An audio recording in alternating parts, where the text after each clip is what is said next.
Today's menu, let's have paksiw and tinola. So today guys, ang ulam namin is tinola isda at lalagyan ko nito iba. Pampaasim daw to ng ng tinola. Tapos hiniwa ko na yung bangis. So ang gagawin ko dito, dalawang luto. Tinola at isa sa pinaksiw. Same with the onion.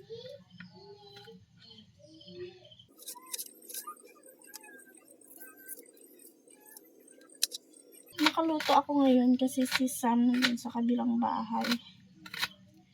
So, alam nyo ba guys, ang sarap magluto sa mahal mo sa buhay. Yung nilulutuan mo sila ng makakain.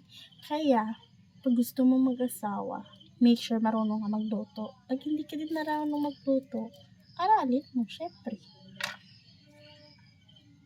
Simple lang naman yun. Isa sa nakakahappy ng ng lalaki, ng asawa natin is yung lulutuan natin sila. Kaya ayun, lulutuan mo sila.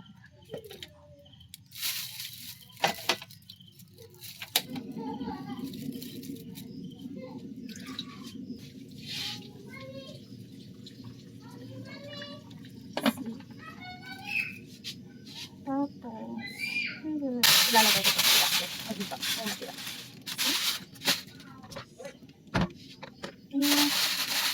Ito tayo.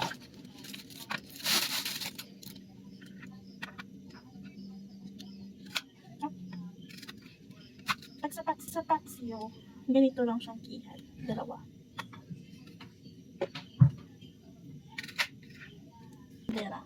Lidera na. Kasi nga, gusto yan, isahan ng yung pagkuha ng mga lamas sa fresh na daw. Sorry. Parang ito, panakisuloy ko pa yung mag-a-adjust. Hindi na talaga mga tao. Ay, nako. Kapag sila yung kukuton mo, masisira talaga araw mo, besh. Kaya hayaan nila sila. Lungkot ng buhay nila. Hanggang listen to the more the merrier.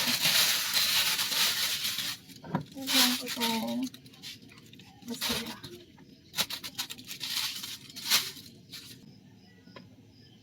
Alam niyo ba guys, na binigyan ako na sang kadamakmak na malunggay. See? Ang generous talaga. Alam niyo ba guys, na ang malunggay nagpapadami ito ng yak.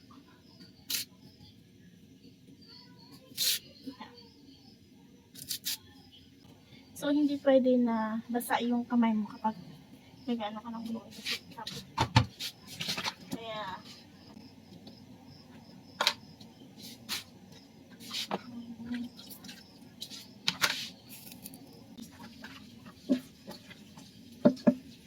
alam nyo guys, kaya di namin maayos-ayos yung bahay kasi nga, grant kami, hindi sa amin to. So, pa.